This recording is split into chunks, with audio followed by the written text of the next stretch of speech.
We are so thrilled to have Chris Lattner with us. Chris, thanks for coming to join us. I'm worried what you're going to say next, but keep going, please. You know, when I was gifted this opportunity by my partner, Casey, I had known of you. I had known of Chris Lattner, but I didn't really know you. And so I'm Indian. We Indians know how to study. So I went deep on Chris Lattner. I read blog posts. I watched some of your podcasts. I listened to some of your podcasts. I watched some of your videos. I dug deep into the history. He's saying I'm old. Well, you've done so much. LLVM obviously is, the canonical compiler technology behind so many of the languages we all use in this room. It was invented or birthed at the University of Illinois.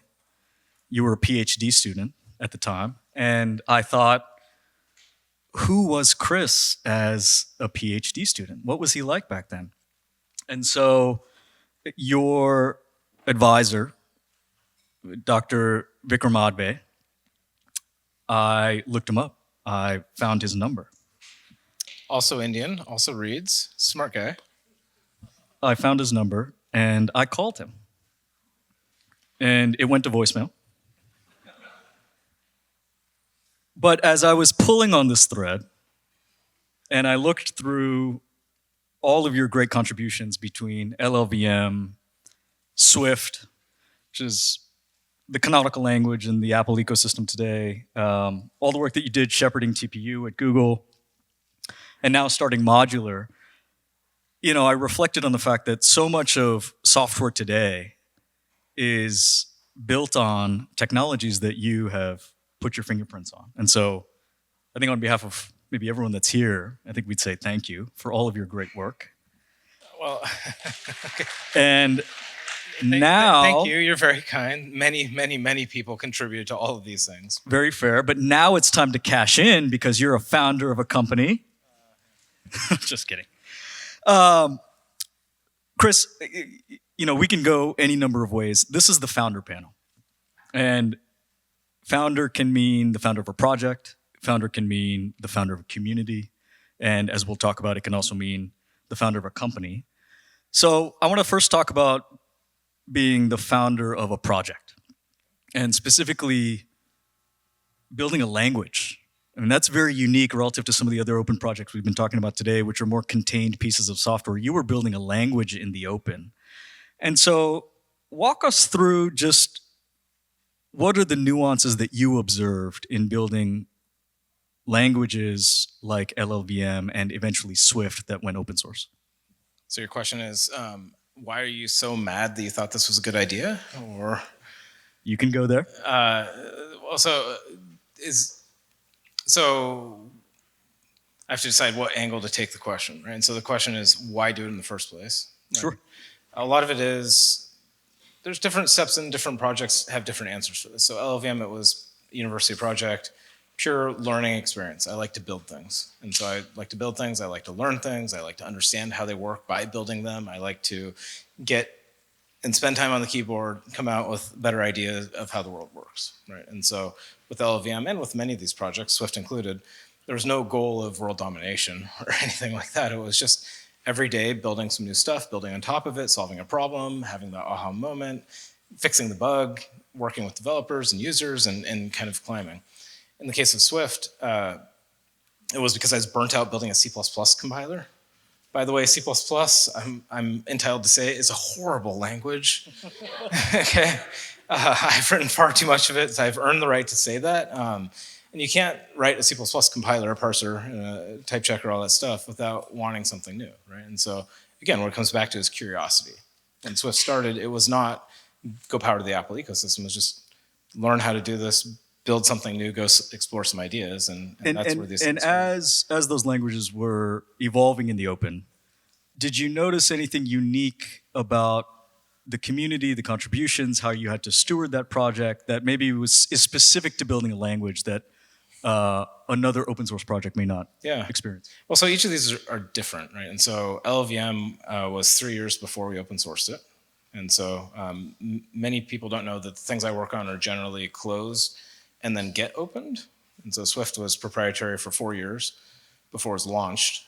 And then it was closed for another 2 years. And then it became open source Apache 2, Go. And so you can look at that and say it was open, but it wasn't open from the very beginning. LLVM closed for 3 years, went open. Clang built in secret for, I don't know, a year and a half-ish, something like that, and then was released and things like this. And just on that, was there any advantage or disadvantage to that closed incubation period before going open? 100%. Well, so there's a reason I do this, and the reason is that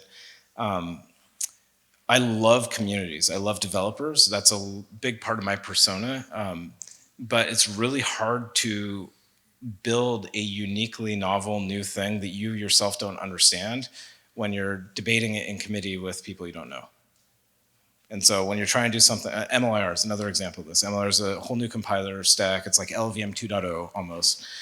Built at Google in secret for 9 months or something, not that long, and then it was released, right? And so that could not be done, even within Google, because there's just too many personas, too many people with opinions. And so that was built by 5 people that we could lock in a room, not lock, but could be in a room together in front of a whiteboard, spending a lot of time talking about very abstract theoretical things. And then you build, and then you validate, and then you prove, then you understand, and then you get to the point where when you can explain something to people, you can have good intuition, but when you can finally explain it, that's when you can have a launch. That's when you can engage more people. That's when you can scale things. And that's where open source, I think, becomes useful. So that closed incubation period allowed you to encode a level of direction and being opinionated that you may not have enjoyed had you been open out of the gate. Well, I mean, I think with open source, you have to look at why you're doing it. Mm-hmm. So I've open sourced millions of lines of code. I've written, follow me on GitHub, I've written lots of code.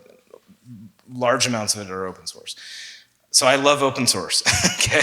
But also open source comes with caveats, right? And so you have to decide in a project's evolution, particularly when it's very early and when the ideas are informed, are you better or worse debating things with people, or are you better just plowing ahead building it even though it might be wrong? Yeah. And so to me, what I love about communities is you get new perspectives, you get new opinions, you get contributions, you get people that can work on the P2 things, and you're always busy working on the P1 things. And there are many. I love how people can take things and do things you never imagined or that you never thought about, right? And so I love many of those things. But if you're in that very earliest day and you're trying to figure out some higher order, crazy, abstract thing that you can't even really explain yet, struggling through it, just building it to learn it is very powerful. Yeah. And particularly if you're working with a team, right? It's not just about one brain, it's about a small number of brains, and you're trying to get multiple team members to understand and have a shared understanding of something. Well, that's where it's like building a product even. And so pushing on that, you worked on some open projects at both Google and Apple. Yeah. And we have some others in the crowd. Eric was talking earlier about Flutter and Dart. And how do you manage the tension of developing a project that you intend to be open with the obvious intentions of the company that you're at? In the case of Apple, obviously, you want to expand the ecosystem of iOS developers. In the case of Google, it's Google Cloud, TPU, things like that. How did you build a project that you knew could be embraced by a large global community, but still, check the box, so to speak, of the corporate umbrella that you were part of? Well, so let me give you an LLVM Apple flavored example. So I joined Apple in 2005 out of my PhD, right? So I was an engineer, and then over time rose through the management ranks, right? During that time, it was my job to solve company problems. Now, they hired me with knowing that I was working on LLVM, and there was kind of a, okay, kid, let's see if you can make an LLVM useful for Apple. If so, you can keep working on it. If not, you can go work on GCC kind of thing going on. And so I had a little bit of incentive to make it useful to the company. But while doing that, I didn't say, all I care about is checking the box on what Apple wants. What I did was I said, I'm building an open source community. I'm building an open source project. I had external stakeholders. And the value system in the community that I wanted to instill was the thing that I held myself to. Right? And so no, you don't just go off and make some terrible hack that only is good for Apple. Right? Instead, what you're doing is you're doing the right thing to the open source community, even though you own it, air quotes, whatever that means, even though Apple doesn't care. Mm-hmm. So in some ways, you're living two lives, right? You're corporate minion, you're open source contributor, right? And I think that's what many of us in the open source world end up having to do to a certain extent. And what I'd say is that the success of LLVM over time was not just as much due to the incremental progress that allowed me to scale the team at Apple and grow and have more people working on it and becoming mature and things like this, which is super important. But then also the fact that LLVM escaped Apple. Sure. Right, Google, for example, started contributing to it, and Intel and AMD and NVIDIA and like all these companies started working on it.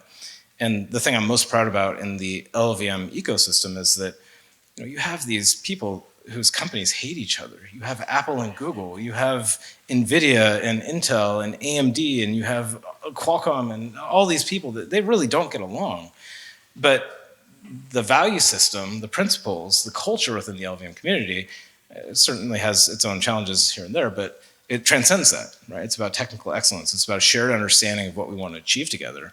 And by having that shared understanding, what you can do is you can devolve these sometimes petty disputes about where you put your semicolons down into what are we trying to solve here, right? And what I found over the course of the 25 years of LLVM is that people change hats, they move between companies and things like this, but they keep an alignment and allegiance to LLVM, the project, because that's what a lot of their career is based around. Sure. And so that becomes very important too. And so I guess a short way to answer that is solve for your today problem, but think about the tomorrow problem. Yeah. And keep these things in balance instead of overcorrecting for one or the other. You had an interesting point of view on, as you develop languages, one vector of value is how do you empower new capability? Yeah. Another vector of value is how do you just remove complexity? Yeah. And you had a strong opinion about where on that spectrum you want it to be. Tell us about that. Well, so prior life, I worked on Swift at Apple. Swift is a wonderful language. I'm very proud of it, very proud of the team that's now continuing to drive it. But Swift, in my opinion, made a mistake.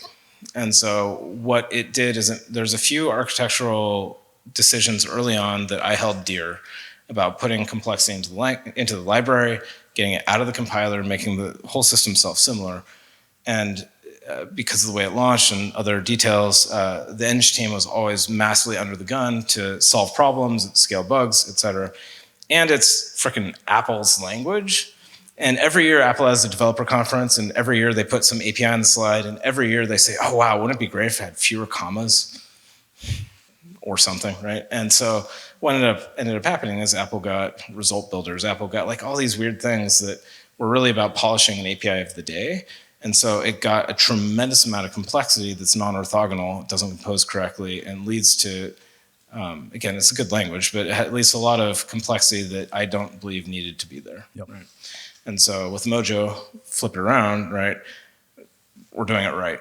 And I think that a lot of the way that we're leading the project and managing things is setting the incentive structures in place so that you avoid having to make those technical trade-off decisions. And this is something that I think is very important. And it's something that I think if you look at Python, for example, it's one of the things that makes Python beautiful. Yeah. It's complicated in its own way, sure, but it's a simple and composable language, mostly, unlike some of the other languages like Swift.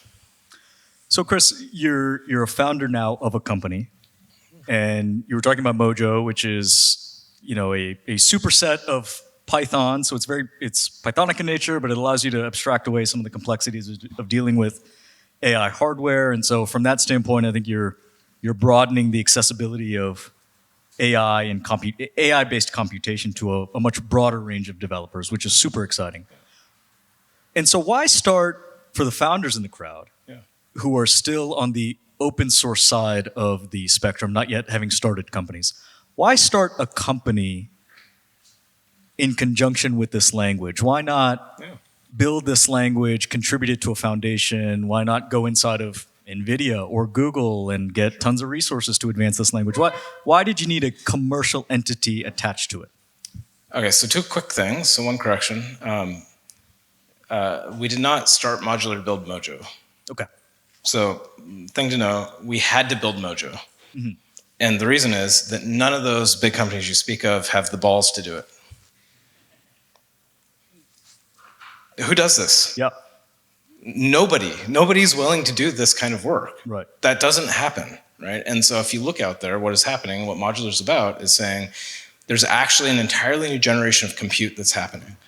Like, we moved away from CPUs, we have GPUs, we have accelerators, we have all these different things. Heterogeneous compute is a thing, right? This has been happening not just in the last year, not just ChatGPT, but this has been happening for 5 years, 10 years. Look at your cell phone. You have CPUs and GPUs and ISPs and NPUs and all this stuff in there. And I love my friends at Apple. Like, they have amazing integrated hardware, and they're shipping their org chart in software. Right, and so meanwhile, we developers, we're trying to build applications that can scale across lots of this hardware. I don't know about you, but some of the stuff I write, I keep working on for 20 years, right? And this is the nature of software. But everybody out in the ecosystem that's working on this stuff is enabling some chip and then building a software stack for that chip. And so what Modular is about is saying, how do we solve an existential problem for us as computer scientists, as programmers, as developers? Because many of us just want to build a thing, get on with our lives, and take the hardware for granted. Mm-hmm. But what's happening is all the people building the hardware can only, and they always want to build a software stack for their chip. Now with LLVM, I think that we saw a flip side of that, right? So LLVM, again, for a different era of compute, it gave the hardware people something to plug into, right? And so what we saw is again, if you go back 20 years or 40 years to the bad old days, everybody's building their own C compilers because they had to. Right? And you had an HP kernel C compiler. It was awful. And you had this C compiler and that C compiler, and they're all similar but different. And if you're not old enough to remember that, this is where AutoConf came from, right? And so what happened is that GCC and later LLVM, kind of as a duo, became the open source standard that then everything standardized around. And what it meant is that the hardware people both didn't have to build one of these things from scratch, but also it became very unwanted for them to do this. And so what happened is that we as an industry could move on with life. It made an entire ecosystem, roughly the Linux ecosystem, but also many others, possible, right? In a way that otherwise wouldn't be scalable. And so we're in that moment now, right? If you look at what's happening now, we have this stack built by every different hardware maker. Some of them are better than others. You know, I worked on TPUs at Google, a very fancy piece of silicon, and data center scale, supercomputer for AI, very, very cool stuff, very proud of it. NVIDIA's got one, Apple's got a bunch of them, like everybody's building this stuff now, but they don't have a thing to plug into. Yep. And so what we're trying to do is we're saying, let's solve that problem, both for the benefit of these hardware makers so they can get some of their chips used, which many of them would like help with, but also so that we as an industry can move on. And what I see 5 years from now is that compute is going to be even more weird. It's going to be more wearable. It's going to be more different than it is now. And AI is just a special case of that. But this is the mission we're on. And so if you talk about Mojo, like Mojo came to solve that problem. And Mojo's now open source. How do you think about the marketing tension of an open source language with a commercial venture-backed company? Yeah. Some of the implications of that a new developer might think about as well. Am I injecting a dependency in that I'll never be able to get off of Modular's infrastructure, Modular's Rails in the future? And it's a bit of the tension I'm sure you observed at Swift and with LLVM. It's creating a project that can live on its own while still being a viable company attached to it to drive that project forward. And so I'm curious, again, for the founders in the room that are on the open source side of the spectrum, not yet having started companies, how did you navigate that tension? Yeah, so lessons learned from Swift. Swift is open source, Apache 2, OSI, all good stuff, open governance, wonderful, controlled down to all the decisions by Apple. So being open source is not actually the thing that provides clear governance. It can help. You can go fork Swift if you want. Good luck with that. But that's not actually the thing, right? The thing really comes down to the community and the covenant with the community. And so in the case of Modular and Mojo, we don't make money on Mojo. We have no intention to do so. Again, we didn't want to create a programming language. And so we have a product, and that's separate from Mojo. And so we've been very clear in that covenant with the community is that we will open source it. I mean, I don't know if my team can do this, but it would be great if we open source compiler this year. So that would be pretty cool. We'll try hard. But with that as the covenant that we've established, right? Then the question becomes, when does it help? And so we just open sourced the whole standard library. And again, this if you don't know Mojo, most of the complexity of the language is in the standard library. By the way, this is a big part of its design principle and how the whole thing works. And so open sourcing standard library is a big deal for this. And I don't know what the details are now, but in the first month we had 100 pull requests or something, and they got merged fully and it annihilated the team, right? And so what we need to do is we need to build into this the processes, the infrastructure, all these things. We need to do it the right way, because again, when I look at open source, it's not just about having a tarball of code that somebody can do something with. It's about, they want, as you say, they want to know this will be a viable concern in 5 years. Yeah. This will be something that I can build on and make my own personal investment in, and it doesn't get rug pulled and it doesn't fizzle out and go away. Right, and so this is where the sustainability, and like the previous discussion, is so important in all the different forms of that. And so that's what we're trying to do right. Yeah, yeah. No, I love that point about sustainability. I mean, you think about some of the dominant public software companies today that are built around open source projects, and a lot of the benefit from the customer perspective is you have a throat to choke. There's a canonical company that can offer support and services. There's someone there to actually organize all of the diffuse innovation that's coming in from this broad developer group. I mean, someone has to own the roadmap, right? In any of these, whether it be a BDFL kind of title or something, like there end up being, there's leadership, right? And so you need somebody in important projects to provide the leadership, and it's helpful if you know that they'll be there for a long time.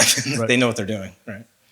And so in the last couple minutes, so Chris, you've sort of lived the life of the founder of a language, open projects, of communities, and now of a company. And for the founders in the room, talk a little bit about the early team that you pulled together around Modular. Are there specific skills that you want to solve for, given Mojo is a language, and not everyone is exceptional at building languages? Talk about the team. I mean, how do you build that initial V1 team that you think is going to set you up for success? Yeah, so I can only share my experiences. I don't know what the right thing is for all cases. So Modular as a company is about 2.5 years old, and so my co-founder Tim Davis and I came together. There's a whole founder story which I'll spare you. And we said, okay, we're going to bring all of our friends together, and we're going to bring this company together. Right? And so we had the founding team all set up. It was all going to be great, and then nobody converted. And so day one, we found ourselves looking at each other saying, okay, well, that didn't work out, and now what? And so why? Well, they all were unhappy. They all had their own things. One went to do graphics at Meta because he was excited about AR, VR. One wanted, whatever, right? There's all kinds of different stuff. And so from that perspective, we have been completely organically hiring from the very beginning.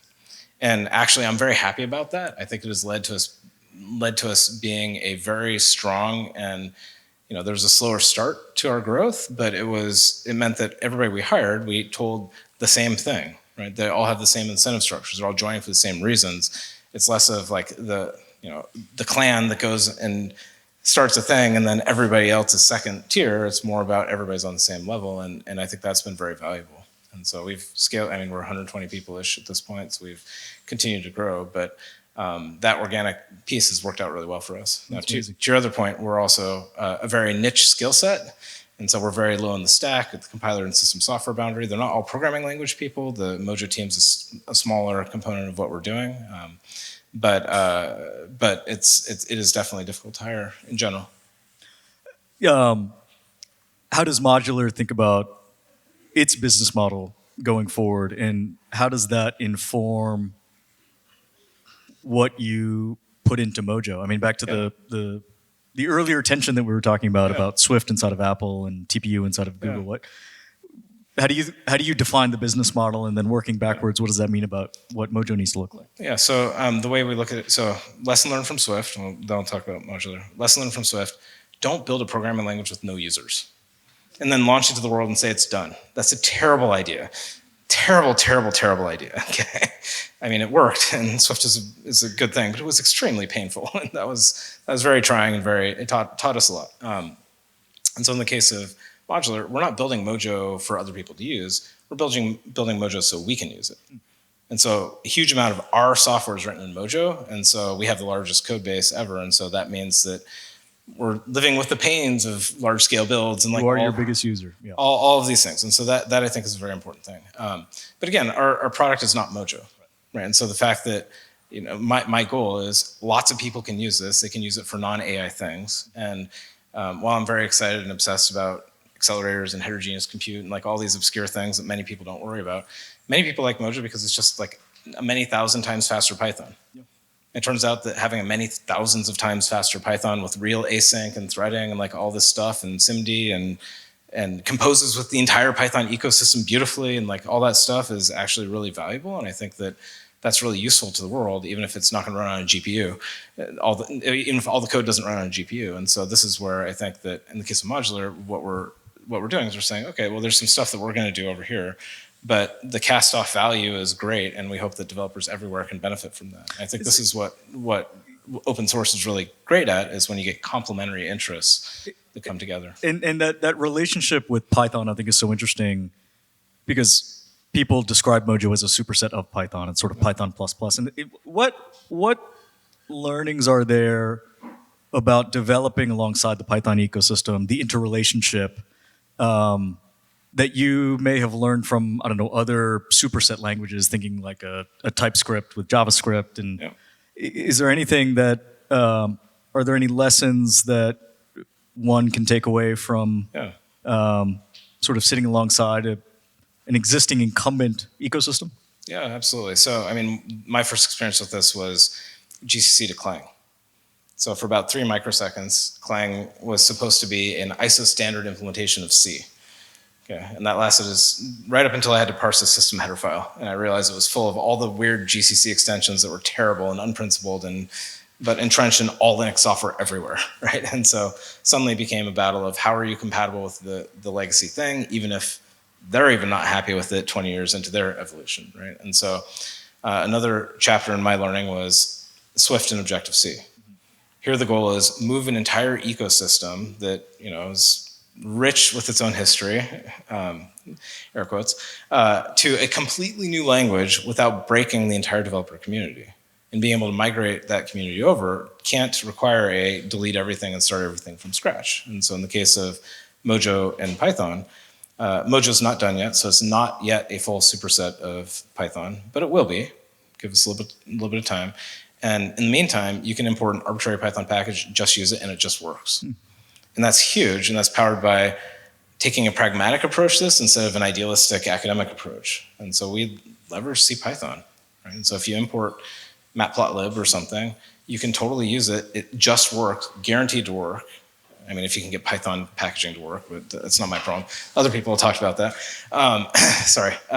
It will just work because we're talking to that code in the same way that Python always has. And if you decide to move it to the Mojo world, you get tons of benefits, but only do that if you want those benefits and if that matters. And if it doesn't, then don't be academic about it. So maybe I'll end on a provocative question then.